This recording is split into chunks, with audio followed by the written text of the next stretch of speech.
আজকে রান্নার আয়োজন করেছে আমার সাহেব। আর যা দেখছেন উনি করেছে। কারণ আমি আজকে 8:30টায় রাতে আমি বাসায় ঢুকছি ঢাকা থেকে। আর আমার পক্ষে এই 8:30 এসে রান্না করা সম্ভব না। উনি খুব ভালোভাবে জানে। এজন্য উনি এই রান্নাগুলো করেছে আমার রাতের খাবারের জন্য। এই দেখুন, চিংড়ি দিয়ে আলু না, হলো এটা হলো করলা। করলা দিয়ে আলু দিয়ে সুন্দর ঝুরঝুরি করেছে। খুব টেস্ট। এই দেখুন। তার সঙ্গে উনি করেছে পেঁয়াজ ভর্তা, করেছে পাটের শাক। কারণ এটা আমাদের খুব ফেভারিট একটা খাবার। তবে আমরা মিঠার চেয়ে তিতাটা পছন্দ করি। আর এটা তিতা পাটের শাক অনেক সুন্দর করে উনি রান্না করেছে। আর এটা আমাদের দিনাজপুরের ডিম পানিতলা। কারণ কোনো কিছু করতে না পারলে আমাদের ডিম পানিতলাটা খুব চলে। আর এই রান্নাটা অনেক সহজ বিধায় এটা রান্না করা হয়েছে ডিম পানিতলা।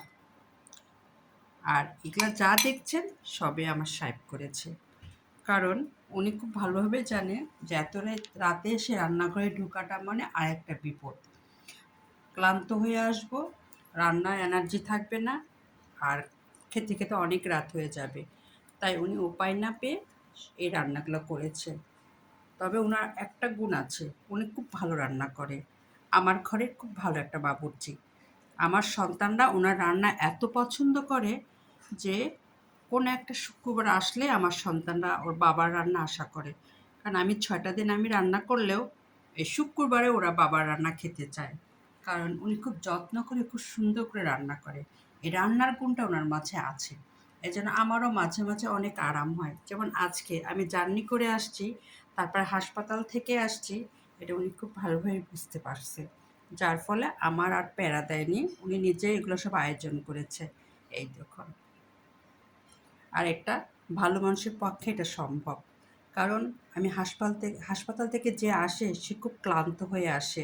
হাসপাতালের পরিবেশটা অত ভালো ভালো থাকলেও হাসপাতাল যাওয়া মানে রোগীর সঙ্গে যাওয়া মানে সেও অসুস্থ হওয়া। এজন্য আমি একটু ক্লান্ত হয়ে আসছি। আর এই প্যারাটা উনি আমাকে দেয়নি। উনি খুব সুন্দর করে দেখুন ভাত ঝরঝরা করে রান্না করছে, এই দেখুন। খুব সুন্দর করে রান্না করছে। দেখেছেন? তার সঙ্গে মানে আমার চেয়ে উনি কোনো কিছুতেই কমতি না রান্নায়। এই দেখুন, খুব সুন্দর করে তিতা পাটের শাক রান্না করেছে। আমরা মিঠার চেয়ে তিতাটাই খেতে খুব পছন্দ করি। এইজন্য উনি তিতা পাটের শাক রান্না করেছে। এই দেখুন, পেঁয়াজ ভর্তা, ঝুরঝুরি, করল্লা আলুর ভাজি, তার সঙ্গে ডিম। এই আমরা আজকে রাতে আয়োজন। আর এই আয়োজনটা করেছে আমার সাহেব। এজন্য উনাকে অনেক ধন্যবাদ।